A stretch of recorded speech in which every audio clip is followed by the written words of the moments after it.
Bom dia, irmãos. Eu e a Cris, a gente está muito feliz por estar aqui com vocês hoje, dando um bem-vindo para vocês nesse culto que a gente está tendo aqui agora ao vivo.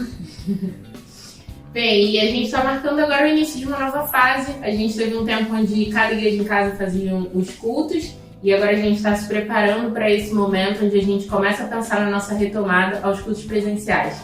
Então, muito obrigada a todas as igrejas em casa que participaram, que ajudaram a contribuir, tanto com o bem-vindo quanto com a ceia. A gente quer muito mesmo agradecer e estamos ansiosos demais para estar podendo, com todas as medidas de segurança possíveis, se vendo de novo em pessoa, se abraçando com todo mundo. E a gente quer muito agradecer já aqui todo mundo que orou pelo nosso casamento, nossa viagem. A gente está muito feliz pela nossa casinha. Estamos muito gratos a cada um que orou, que pôde estar presente nesse momento, que viu a live, que comentou. A gente ama muito vocês e obrigado por tudo que vocês mostraram para nós. E é isso, desejamos a todos um ótimo culto e vamos orar agora para a gente começar. Querido Deus, muito obrigada, Senhor, por esse momento, obrigada por esse domingo, por mais um dia onde a gente pode estar aqui juntos como igreja, Deus, para adorar ao Senhor, aprender mais sobre o Senhor e como viver uma vida que te agrada, Deus. Esteja com a gente aqui nesse momento, Pai, abençoe a nossa comunhão, abençoe o nosso culto, Deus. É isso que te oramos em nome de Jesus. Amém. Amém. 1, 2, 3 e...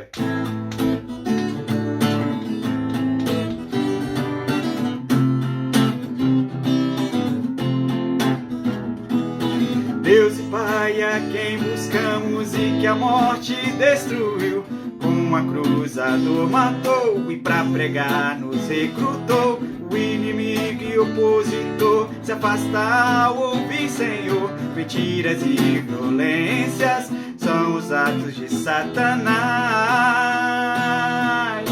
Porque as nações estão gelando os corações.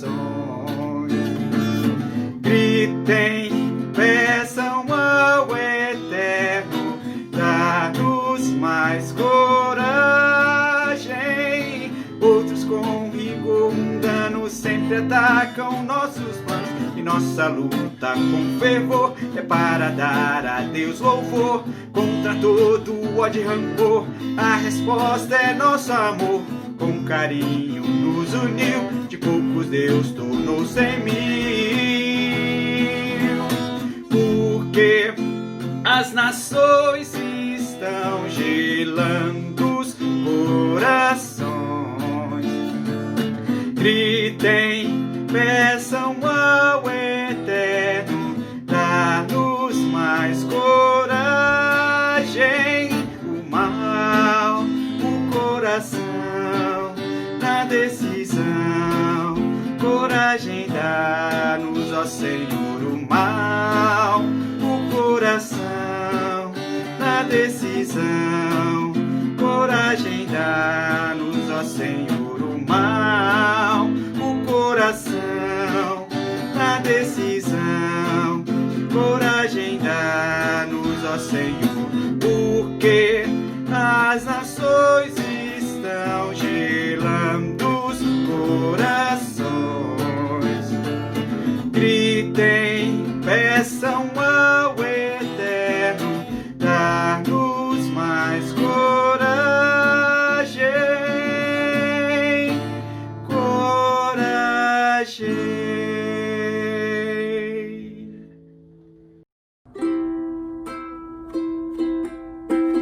Meu Jesus maravilhoso és, minha inspiração a prosseguir. E mesmo quando tudo não vai bem, eu continuo olhando para ti, pois sei que tu tens o melhor pra mim. Há um segredo no teu coração a dar-me forças pra continuar, guardando a promessa em oração. Firme, ó Deus, está o meu coração, firme nas promessas do Senhor. Eu continuo olhando para ti, e assim eu sei que posso prosseguir. E mesmo quando eu chorar, as minhas lágrimas serão para regar a minha fé e consolar meu coração.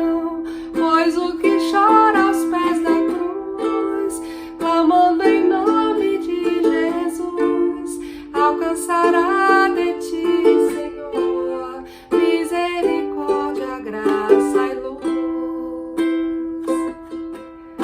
Seu grande amor não cessa, eterno não tem fim. Quão grande és tu, Senhor, quão grande és pra mim.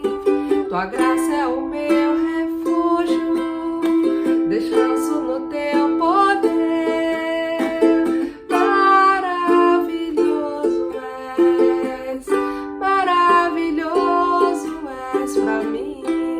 Firme, ó Deus, está meu coração, firme nas promessas do Senhor. Eu continuo olhando para ti, e assim eu sei que posso prosseguir. E mesmo quando eu chorar, as minhas lágrimas serão para regar a minha fé e consolar o meu coração. Pois o que chora aos pés da cruz, clamando em nome de Jesus, alcançará de ti, Senhor, misericórdia, graça e luz. E mesmo quando eu chorar, as minhas lágrimas serão para regar a minha fé e consolar meu coração. Pois o que chora aos pés da cruz, clamando em nome de Jesus, alcançará de ti, Senhor, misericórdia, graça e luz. Olá, igreja, tudo bem? Esse é o momento da nossa Santa Ceia, é o momento onde a gente separa para lembrar do amor e do sacrifício de Jesus na cruz. E eu quero muito te encorajar a pegar e separar o seu alimento e sua bebida para que a gente possa ceiar juntos como igreja. E eu queria muito ler aqui a escritura de João 13, versículo 1, que fala: um pouco antes da festa da Páscoa, sabendo Jesus que havia chegado o tempo em que deixaria este mundo e iria para o Pai, tendo amado os seus que estavam no mundo, amou-os até o fim. Estava sendo servido o jantar e o diabo já havia induzido Judas Iscariotes, filho de Simão, a trair Jesus. Jesus sabia que o Pai havia colocado todas as coisas debaixo do seu poder e que viera de Deus e estava voltando para Deus. Assim, levantou-se da mesa, tirou a sua capa e colocou uma toalha em volta da cintura. Depois disso, derramou água numa bacia e começou a lavar os pés dos seus discípulos, enxugando-os com a toalha que estava em sua cintura. Essa escritura para mim é sensacional, porque a gente pode ver aqui o amor de Deus por cada um de nós. A Bíblia fala que mesmo Ele voltando para o Pai, mesmo Ele sendo Deus, Ele nos amou e nos amou até o fim. Ele sabia que estava indo ali para a cruz, Ele estava ali chegando na Páscoa, Ele sabia do seu futuro doloroso, mas Ele ainda assim nos ama. E me chama muita atenção a forma como Cristo nos ama. A gente sabe que Ele nos amou saindo dos céus, deixando o Santo dos Santos, aquilo que era mais puro e divino, e vindo à terra. Nós sabemos que Ele nos amou na cruz, se entregando e se sacrificando por cada um de nós, rasgando o véu, se tornando o sumo sacerdote que intercede por nós. Mas além disso tudo, Ele também nos ama, pegando uma toalha e servindo. Todos os atos de amor que Jesus realizou em vida e realizou ao longo da história, no Deus, através do Deus Pai, do Deus Filho e do Deus Espírito Santo, é um ato também de servidão. E a toalha é um dos maiores símbolos de servidão que existe na Bíblia, por conta dessa ação de Cristo. Cristo, Ele nos ama, indo até a lama, limpando os pés daquilo que era o pior da humanidade, limpando os pés seus e meu, para que a gente possa conhecê-lo, cada vez mais. Esse é o Senhor que nos ama e que se entregou na cruz por cada um de nós. Lá no versículo 14 de João 13, ele continua: Pois bem, se eu, sendo Senhor e mestre de vocês, lavei-lhe os pés, vocês também devem lavar os pés uns dos outros. Eu lhes dei o exemplo para que vocês façam como lhes fiz. E aqui Jesus, ele nos dá essa direção maravilhosa. Ele fala: assim como eu, que sou Senhor, amei, me sacrifiquei, servi vocês, vão e façam o mesmo. Felizes seremos nós se fizermos o mesmo e amar e servir como Cristo nos amou e nos serviu. E eu quero muito te encorajar, meus irmãos, nessa ceia, ao tomar do suco de uva, a comer do pão que representa o sangue e o corpo de Cristo derramado na cruz, que a gente não lembre apenas do seu amor, mas também da forma que esse amor foi transmitido por meio da servidão de Cristo. E eu oro para que nesse momento a gente se lembre desse sacrifício e ao mesmo tempo decidamos, que a gente se decida ali a amar e servir como Cristo fez, pegando a toalha e unindo fé e obras em nossa vida para glorificar o nosso Deus. E eu gostaria de fazer aqui uma oração. Senhor Deus, Pai querido, que alegria, Pai, poder ser teu filho, que alegria poder ser amado pelo Senhor, Pai. Me perdoa, Pai, nos perdoe, porque a gente não merece, Pai, não merecemos tua graça, não merecemos tua misericórdia, não merecemos teu amor. Ainda assim o Senhor nos ama, ainda assim o Senhor se entrega por nós, ainda assim o Senhor entregou seu filho na cruz por cada um de nós. Ainda assim o Senhor nos serve, Pai. E eu quero, Deus, te agradecer essa manhã. Que o Senhor, por favor, Pai, nos ajude nessa ceia e ao longo de cada experiência que tivermos com o Senhor nesse culto e ao longo da nossa semana, que a gente possa vivenciar, experienciar esse amor, Pai. Viver nesse amor, Pai. Compreender e ser grato pelo teu sacrifício e ao mesmo tempo, Pai, que a gente possa amar e servir a Ti e ao Teu reino. Amar e servir a Cristo e uns aos outros, meu Pai. Eu te louvo, eu te oro e te agradeço. Mais uma vez, obrigado, Deus, pelo teu amor sacrificial e a tua obra redentora na cruz, que nos dá o privilégio de poder estarmos diretamente com o Senhor e o teu Espírito habitando em nós. Amém.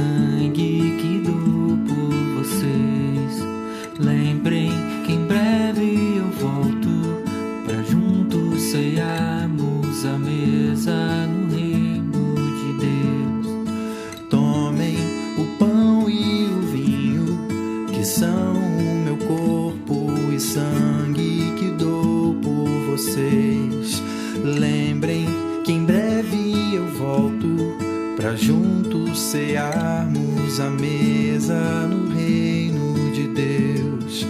Eu sou o pão da vida, da vida.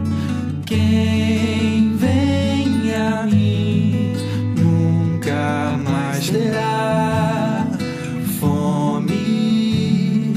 Quem crê em mim não terá sede.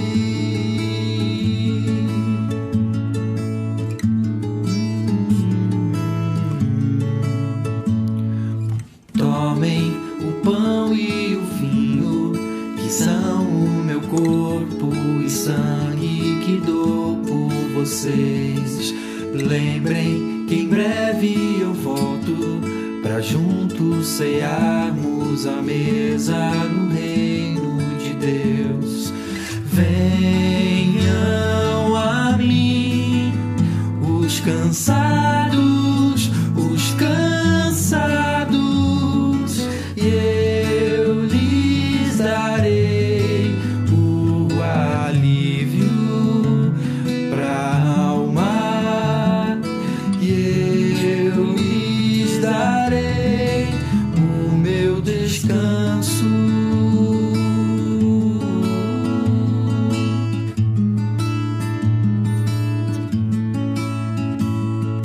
Lembrem-se, eu sou o bom pastor. Lembrem-se aqueles que o Pai me deu. Tem a vida eterna e não perecerão. Estão em minhas mãos e não se perderão. Por meu sangue derramado, os pecados são perdoados.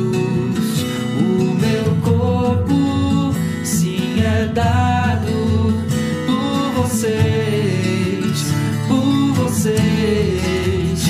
Por meu sangue derramado, os pecados são perdoados.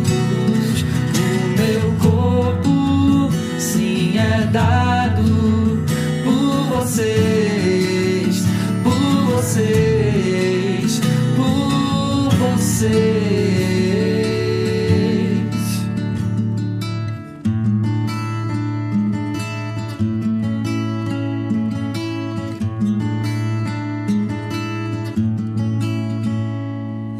Tomem o pão e o vinho, que são o meu corpo e sangue que dou por vocês.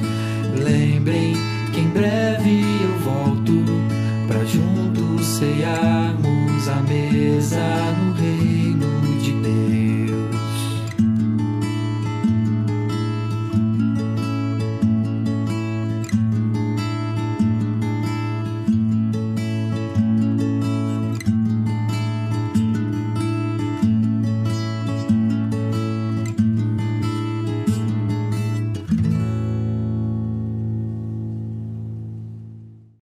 Olá, irmãos e amigos, sejam todos muito bem-vindos.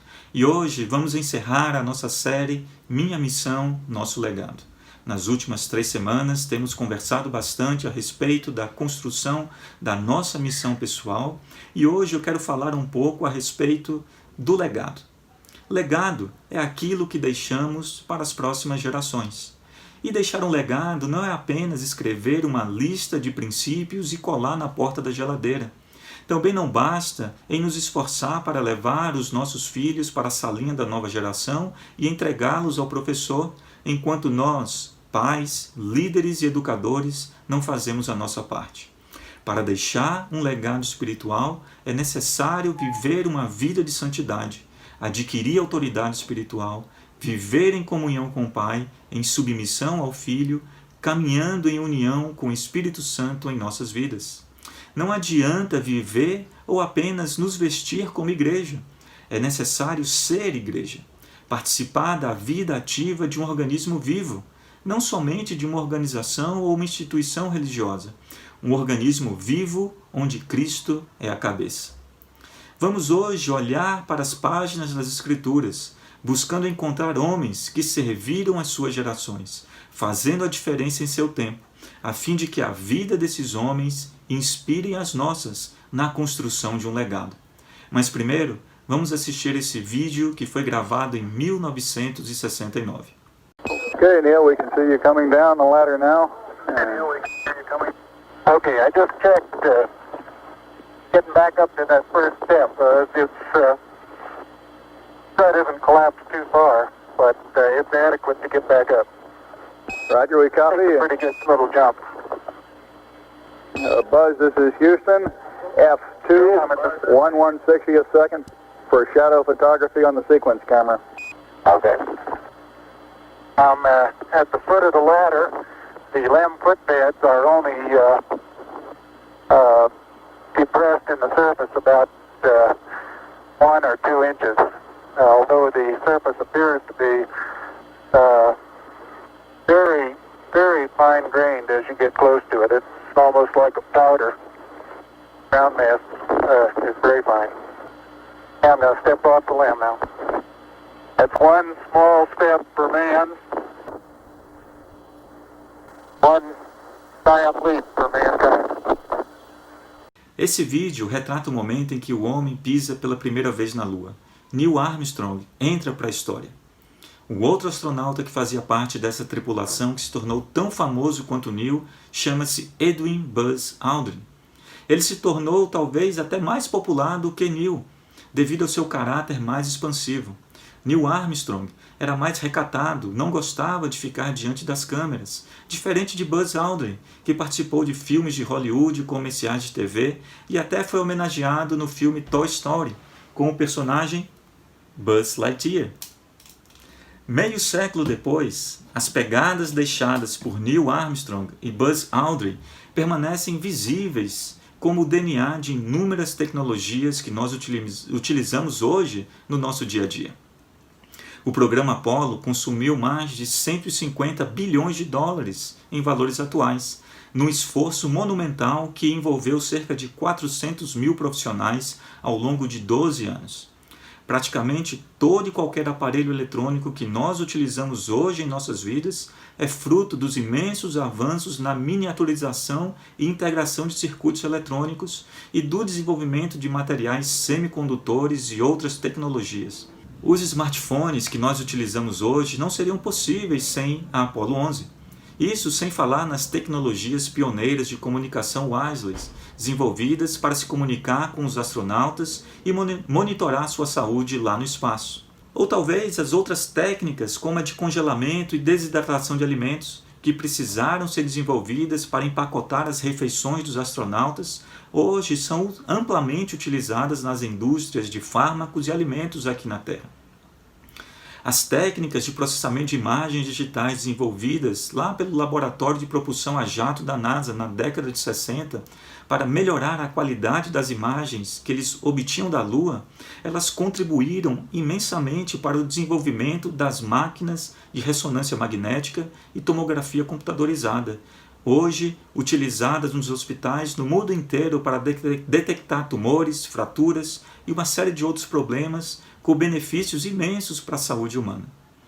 Muito menos na enorme variedade de ferramentas e novos materiais resistentes a temperaturas extremas, radiação cósmica e diversas outras características que precisaram ser desenvolvidas para as missões espaciais e que hoje estão presentes em equipamentos de bombeiros, em roupas de ginástica, em carros, aviões, navios, edifícios e outros produtos dos mais variados tipos. A lista de contribuições tecnológicas é enorme, mas talvez o maior legado da corrida espacial foi a descoberta da própria Terra. Essa foto, tirada da órbita da Lua, mudou a nossa compreensão de onde estamos e de quem somos. Segundo dizia o astrônomo Carl Sagan, foi com essa foto, foi nesse momento que se percebeu que a Terra está sozinha em um enorme oceano escuro, que a Terra é pequena e de certa forma frágil. O legado dessa foto foi o florescer da consciência ecológica, e o homem passou a perceber a finitude da Terra, uma perspectiva até então inédita e que baseou as preocupações preservacionistas e conservacionistas que surgiram a partir dali. Mas interessante é que nessa mesma tripulação da Apollo 11 que chegou à Lua pela primeira vez, além de Neil, que ficou conhecido por sua importância, por ser o primeiro, e de Buzz, conhecido por sua popularidade, existia um terceiro astronauta que poucos se lembram dele. Ele se chama Michael Collins. E apesar de ter chegado muito próximo da Lua, ele ficou na órbita da Lua pilotando a nave que traria de volta a tripulação da Apollo 11 para a Terra. E a razão pela qual Michael Collins nunca pôde pisar no solo lunar é porque ele era o elemento imprescindível naquela missão. Sem ele, os outros dois seriam conhecidos na história como os astronautas que chegaram à Lua, mas não conseguiram voltar. Mas vamos parar e pensar um pouco na nossa cultura. Nós vivemos num mundo que motiva o surgimento de elementos como Neil Armstrong, temos que ser os primeiros, ou Buzz Aldrin, temos que ser os mais populares. Mas a nossa cultura não nos incentiva a sermos como Michael Collins, um homem que serve uma missão. Um homem que não é o primeiro, que não se torna o mais popular, no entanto, ele com o seu serviço, dedicação e excelência foi imprescindível para o sucesso daquela missão. E ele não foi o único. O legado da conquista da Lua representa o trabalho de mais de 600 mil pessoas, entre russos e americanos. 600 mil desconhecidos da história, mas importantíssimos para o sucesso das metas e objetivos traçados. E pensando nessa história, me lembro de uma palavra de Jesus, registrada lá em Mateus capítulo 18, verso 1, que diz o seguinte: naquele momento, os discípulos chegaram a Jesus e perguntaram: quem era o maior no reino dos céus? Chamando uma criança, colocou-a no meio deles e disse: eu lhes asseguro que, a não ser que vocês se convertam e se tornem como crianças, jamais entrarão no reino dos céus. Portanto, quem se faz humilde como essa criança, este é o maior no reino dos céus.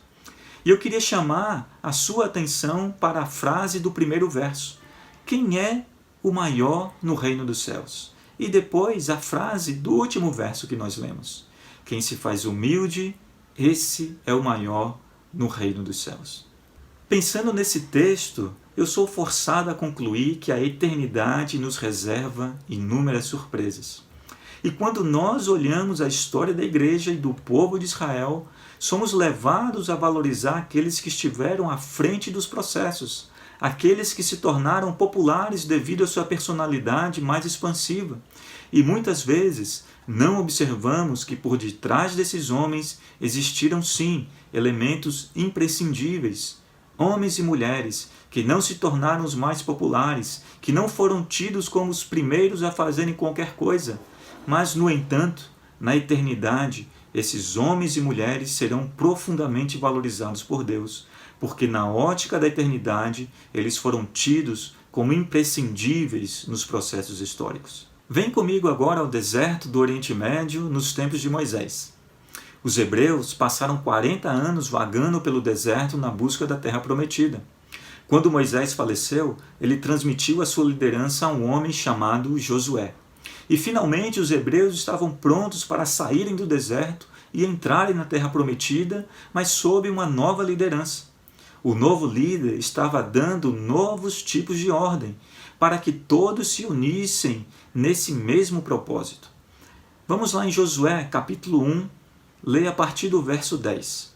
A Bíblia diz assim: Josué ordenou aos oficiais do povo: percorram o acampamento e ordene ao povo que preparem as provisões. Daqui a 3 dias vocês atravessarão o Jordão nesse ponto para entrar e tomar posse da terra que o Senhor, o seu Deus, lhe dá. E como que o povo encarou os esforços de Josué para fortalecer a comunidade ali naquele momento?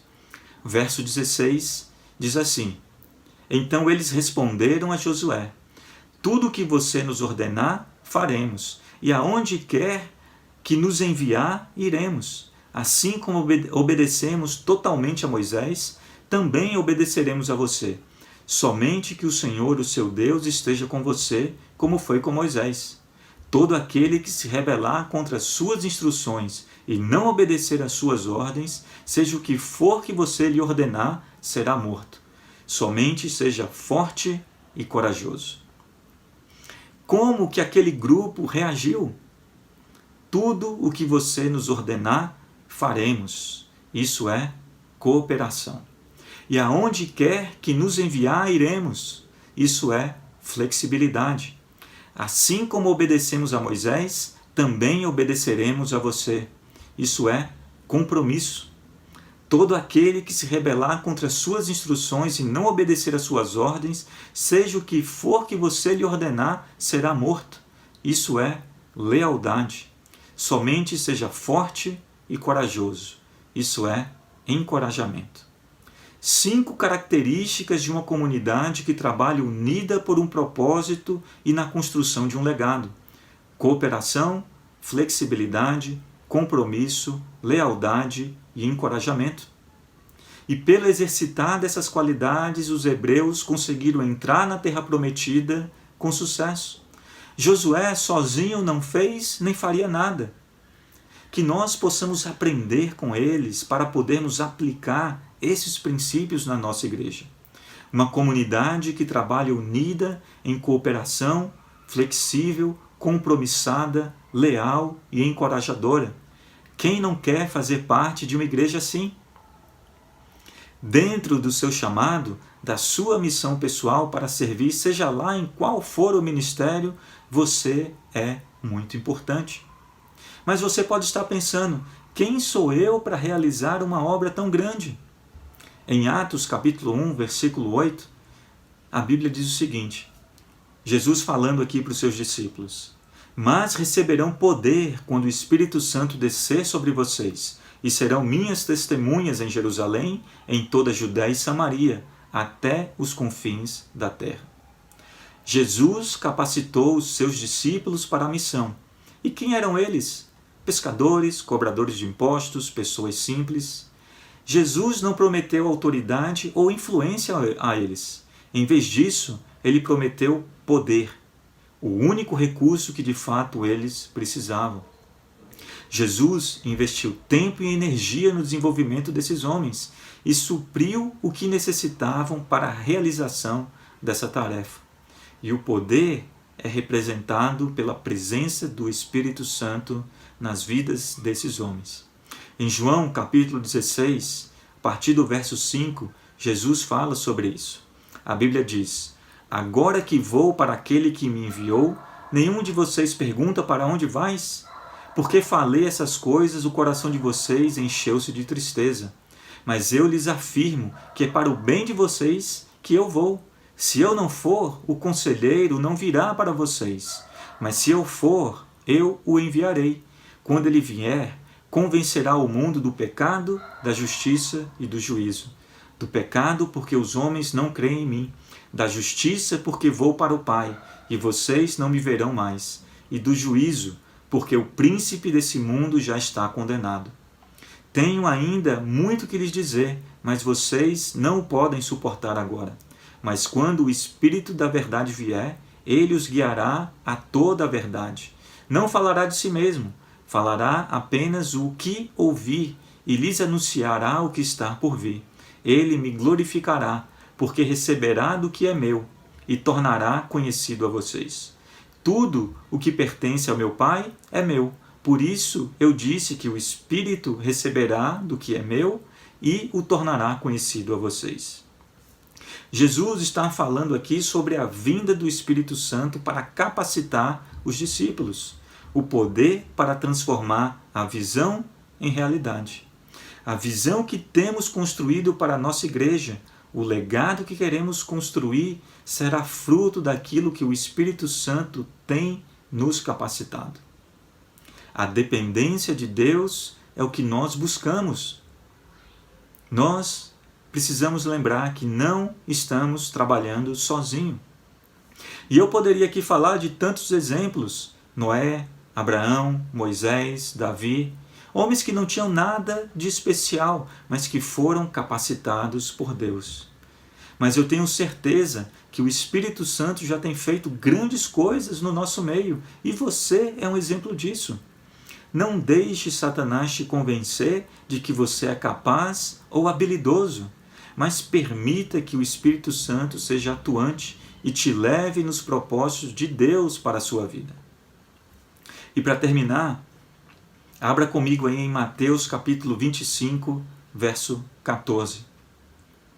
Jesus aqui nesse trecho diz o seguinte: e o reino de Deus também será como um homem, que ao sair de viagem chamou seus servos e confiou-lhes os seus bens. A um deu 5 talentos, a outro 2 e a outro 1. A cada um de acordo com a sua capacidade. Em seguida partiu de viagem. O que havia recebido 5 talentos saiu imediatamente, aplicou-os e ganhou mais 5. Também o que tinha 2 talentos ganhou mais 2. Mas o que tinha recebido 1 talento saiu, cavou um buraco no chão e escondeu o dinheiro do seu senhor. Depois de muito tempo, o senhor daqueles servos voltou e acertou as contas com eles. O que tinha recebido 5 talentos trouxe os outros 5 e disse: o senhor me confiou 5 talentos. Veja, eu ganhei mais 5. O senhor respondeu: muito bem, servo bom e fiel. Você foi fiel no pouco, eu o porei sobre o muito. Venha e participe da alegria do seu senhor. Veio também o que tinha recebido 2 talentos e disse: o senhor me confiou 2 talentos. Veja, eu ganhei mais 2. O senhor respondeu: muito bem, servo bom e fiel. Você foi fiel no pouco, eu o porei sobre o muito. Venha e participe da alegria do seu senhor. Por fim, veio o que tinha recebido 1 talento e disse: eu sabia que o senhor é um homem severo, que colhe onde não plantou e junta onde não semeou. Por isso tive medo, saí e escondi o seu talento no chão. Veja, aqui está o que lhe pertence. O senhor respondeu: servo mau e negligente. Você sabia que colho onde não plantei e que junto onde não semeei? Então você deveria ter confiado meu dinheiro aos banqueiros, para que, quando eu voltasse, o recebesse de volta com juros. Tirem o talento dele e entregue ao que tem 10. Pois a quem tem, mais será dado, e terá em grande quantidade.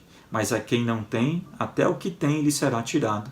E lance fora o servo inútil nas trevas, onde haverá choro e ranger de dentes.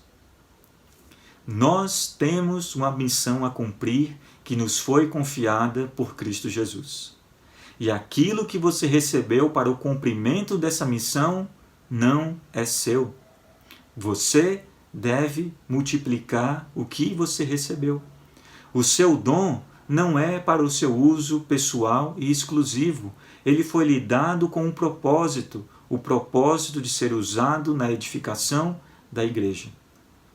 Se, por exemplo, o seu dom é louvar, quando você louva e me inspira a louvar e adorar a Deus de uma maneira em que eu não conseguiria sozinho, você multiplica o seu dom em mim.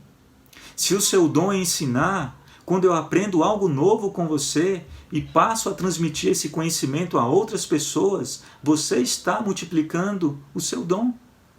Se o seu dom é misericórdia, quando você me inspira com o seu exemplo e encorajamento nessa área que é tão natural para você e tão difícil para mim, e eu começo a agir de forma mais misericordiosa, você está multiplicando o seu dom. Agora, se o seu dom é louvar, ensinar ou de misericórdia, e você usa isso para engrandecer a si mesmo, você, na verdade, está cavando um buraco no chão e escondendo o dom que Deus te deu. Existem dons que se destacam mais do que outros. Cantar e pregar certamente são dons que são mais visíveis. E lembrando lá do exemplo que eu trouxe da missão Apolo, cantar e pregar talvez sejam dons do tipo Neil Armstrong ou Buzz Aldrin, dons que se destacam pela sua importância ou pela sua beleza. Mas são os dons do tipo Michael Collins, aqueles que não estão tão em evidência, que são os fundamentais para o sucesso da missão. Sirva a Deus e ao próximo sem se preocupar o que a história dirá a seu respeito, mas sim em ser alguém usado por Deus e usar a sua vida para viver intensamente a sua fé e marcar a vida de outras pessoas com amor, fé, altruísmo e generosidade.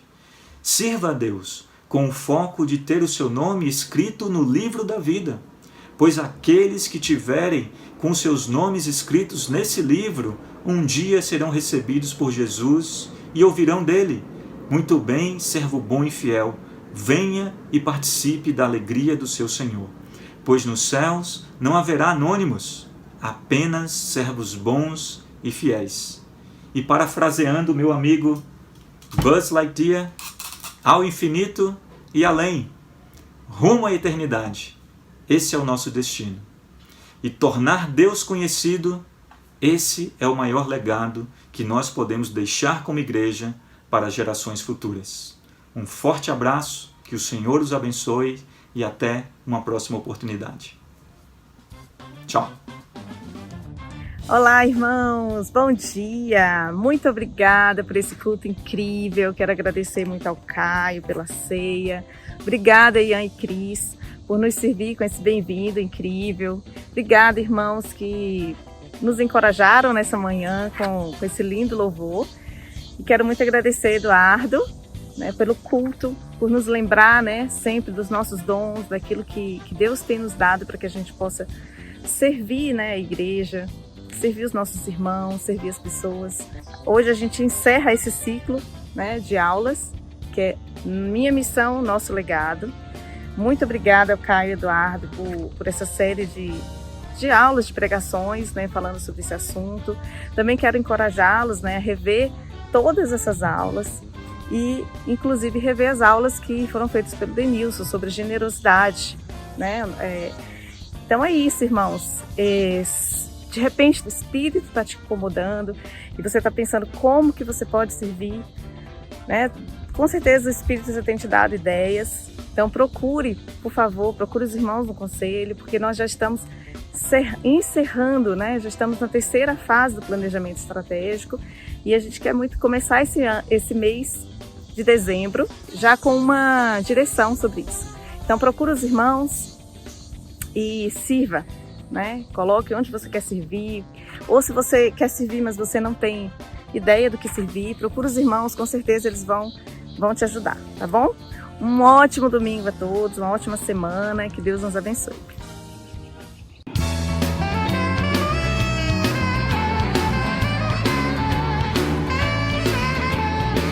I still remember when the Lord first called me. I still remember what a fool I was. I thought I was righteous with my indignation, so quick to criticize, so quick to judge. Now that I've grown in wisdom to His word, and I see how my foolish pride caused so much hurt. But I want you to know how much my Jesus keeps me satisfied. Gotta be humble for the Lord to change me, for Him to melt away my frozen heart. Some people claim the problem is the doctrine, but the issue really is too